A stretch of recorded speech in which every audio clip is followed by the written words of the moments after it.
చూసురుగా guys విగ్రహాలను అయితే తొలగించే ప్రయత్నం చేస్తున్నారు. వేసిన వెంటనే మాత్రం విగ్రహాలను అయితే తీస్తున్నారు.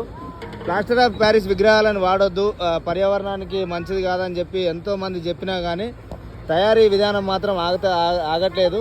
దానికోసమే గవర్నమెంట్ తీసుకున్న చర్యన, మరి జిహెచ్ఎంసీ తీసుకున్న చర్యన, పోలీస్ మిత్రులు తీసుకున్న చర్యన కానీ చాలా అద్భుతంగా అంటే అద్భుతంగా వాళ్ళు నిమజ్జనం చేసిన వెంటనే భక్తుల మనోభావాలు దెబ్బతీయకుండా నిమజ్జనం చేస్తారు. వాటర్ కలుషితం కాకుండా వెంటనే తీస్తారు అనమాట. జయబోలో గణేష్ మహారాజ్కి జై. ఇగో ఇన్ని నీతి పలుకులు చెప్పిన నేను కూడా ప్లాస్టర్ ఆఫ్ ప్యారిస్ విగ్రహాన్ని పెట్టిన. ఎందుకంటే మట్టి వినాయకుని కూడా పెట్టిన. ప్లాస్టర్ ఆఫ్ ప్యారిస్ ఎందుకు పెట్టినా నువ్వు వీడు మొత్తుకుంటుండు. ఎందుకురా మట్టి వినాయకుడు ఎందుకు వద్దన్నావు దొంగ? అంతేనా?